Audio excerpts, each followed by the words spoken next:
அதனாலதான் காற்றை அடக்கும் கணக்கறி, கூற்றை ஒழிக்கும் குறிப்பறியினார். கூற்றுமன்னா யம. பஞ்சபூதங்கள்ல ஒண்ணு காற்று. காற்றை சுவாசிப்பதும் குற்றம் தான் வள்ளலார். அப்ப 5 பூதங்களை அனுபவிக்காமல் வாழக்கூடிய வாழ்க்கை வாழுபவன் எவனோ அவன் அருட்பெருஞ்சோதி ஆண்டவரை பார்க்கலாம். அப்ப இந்த உலகத்தில் இருக்கக்கூடிய பொருள் மீது இச்சை இருக்காது. எந்த பொருளையும் நீங்க அனுபவிக்க மாட்டீங்க. எல்லாமே அழியும் பொருள்.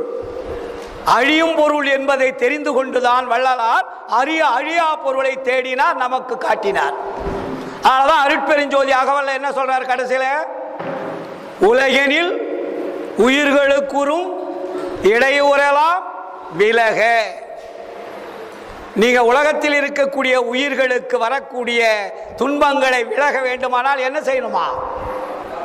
உலகினில் உயிர்களுக்குறும் இடையூறலாம் விலக நீ அடைந்து விளக்குக. நீ அடையாம சொன்னேனா சக்சஸ் ஆகாது. நீ அடைந்து விளக்குக, மகிழ்க. அப்பதான் என்ன வருமா?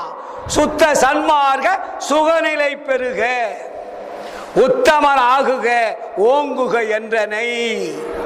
போற்றினின் பேரருள் போற்றினின் பெருஞ்சீர் ஆற்றலின் ஓங்கிய அருட்பெருஞ்சோதி.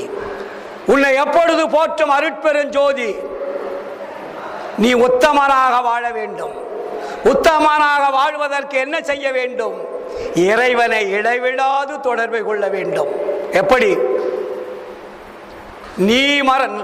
நான் மறந்தேன் எனினும் என்னை தான் மறவான் எனது நாயகன் என்று ஆடுகின்றேன்.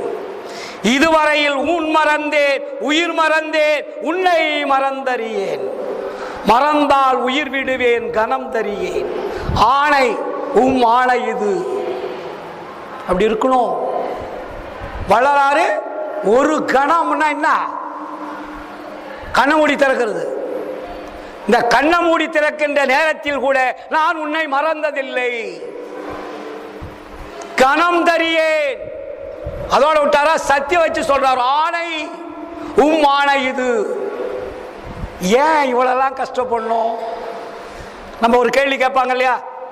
நம்ம பேசிட்டு இருக்கிறோம், ஒரு ஆள் ஏயா இவ்வளவு கஷ்டப்பட்டு இந்த ஆன்மாவையா அனுப்பணும், உடம்பையா கொடுக்கணும், ஏன் வாழ வைக்கணும், ஏன் துன்பத்தை கொடுக்கணும், ஏன் கடைசியில் மரணம் வரணும், அப்ப மரணம் வராம ஏன் வாழணும், வாழ வேண்டிய அவசியம் என்ன, வாழ்ந்துட்டா எங்க போறது, அப்ப இதெல்லாம் கடவுளுக்கு என்ன விளையாட்டா?